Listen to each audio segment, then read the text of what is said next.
Assalamualaikum warahmatullahi wabarakatuh. Pada kesempatan kali ini kita akan belajar teori belajar. Belajar dalam dunia pendidikan merupakan konsep pengetahuan yang banyak dilakukan oleh pendidik. Guru yang berperan sebagai pendidik atau pengajar akan berusaha menyampaikan ilmu pengetahuan kepada murid-muridnya atau peserta didik dengan sungguh-sungguh dan giat.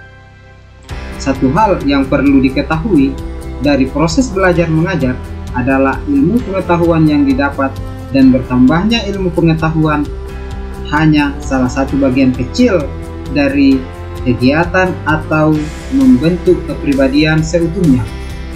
Dalam proses belajar ada yang namanya teori belajar. Teori belajar dapat membantu guru atau pendidik atau untuk mendidik dan menyampaikan ilmu pengetahuan kepada murid dan peserta didik. Nah, pada kesempatan kali ini kita akan belajar teori belajar behavioristik.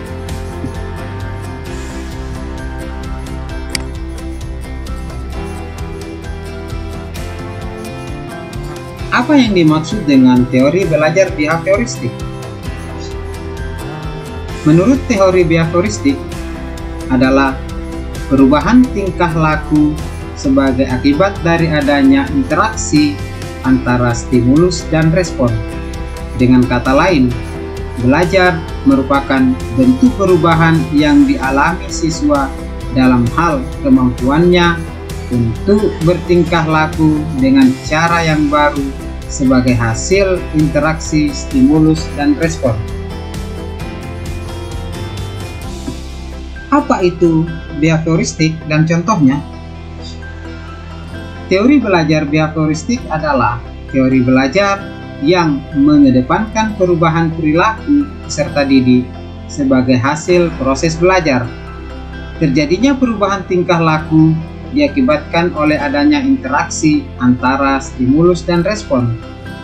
Teori belajar ini berorientasi pada perilaku yang lebih baik. Apa yang dimaksud teori belajar behavioristik dan bagaimana penerapannya?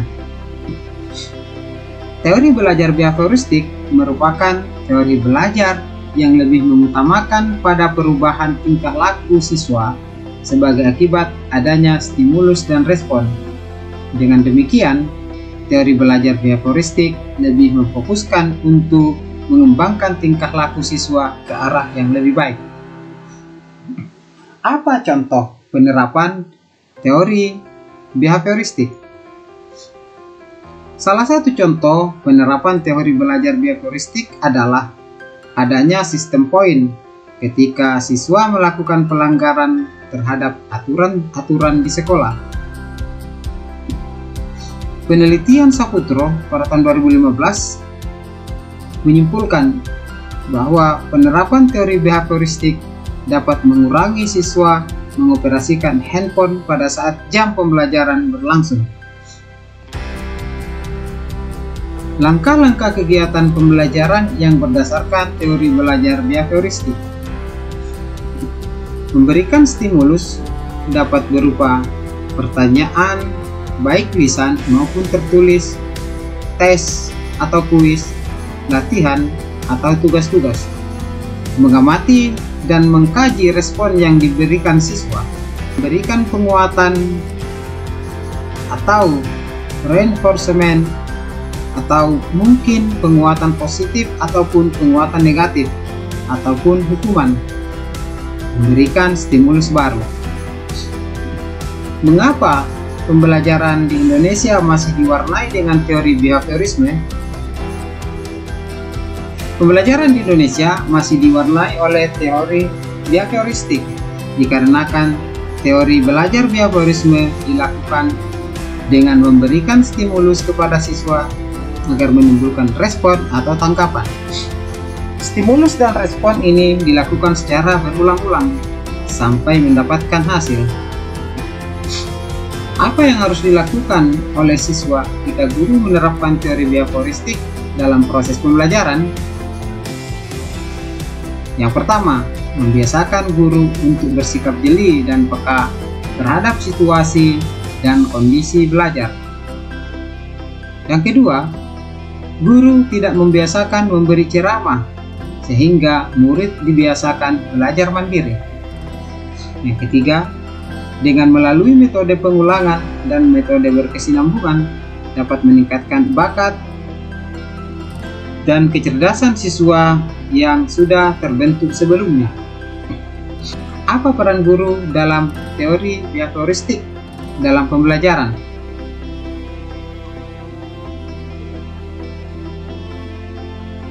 Karena itu, dalam pandangan behavioristik, guru page 6 Jurnal Al-Hikmah Vol 13 nomor 1 April 2016 ISSN 1472-538276 berperan sebagai A.